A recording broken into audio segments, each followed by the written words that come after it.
found, murdered, and unidentified. In Orange County, Central Florida's true crime files are filled with about a dozen cases of unidentified murder victims.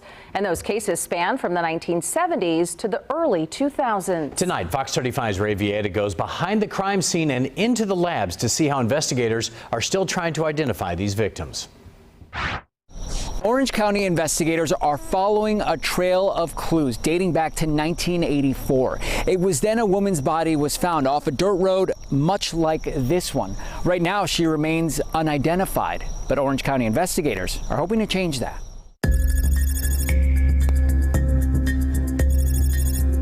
About 275 yards west of this intersection and 20 feet into the north. Just past the corner of Frank Street and Liberty in Orange County is the site of a nearly 40-year-old murder mystery. The residents smelled a foul odor.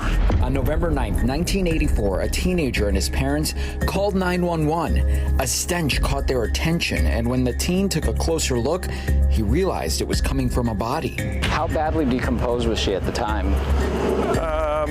She was still recognizable in terms of they were able to determine that it was a female. But they couldn't figure out much more. She was a black woman. Investigators believe she was shot, then most likely dumped here.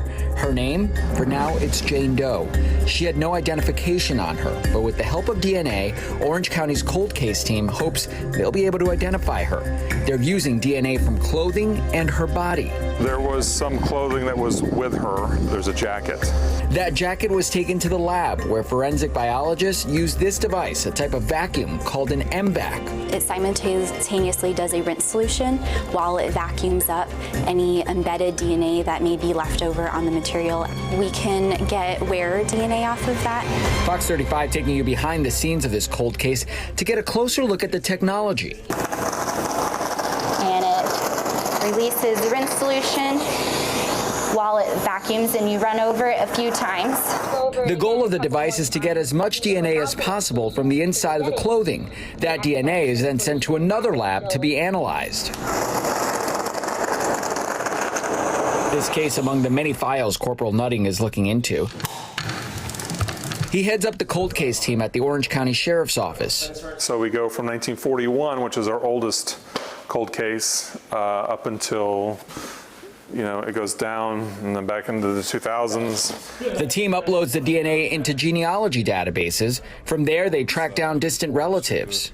And then detectives from Orange County have been traveling as far away as New York, talking to family members who've been identified through genealogy databases, getting DNA from the family members through swabs, and then submitting those into the database to try and figure out who the victim is. A decades-old murder mystery coming down to strands of genetic material, physically microscopic, figuratively huge, in determining who this woman was and how she ended up here. So you feel confident you'll be able to figure out the identity of this person? Yes, I think so. We've already identified some family members.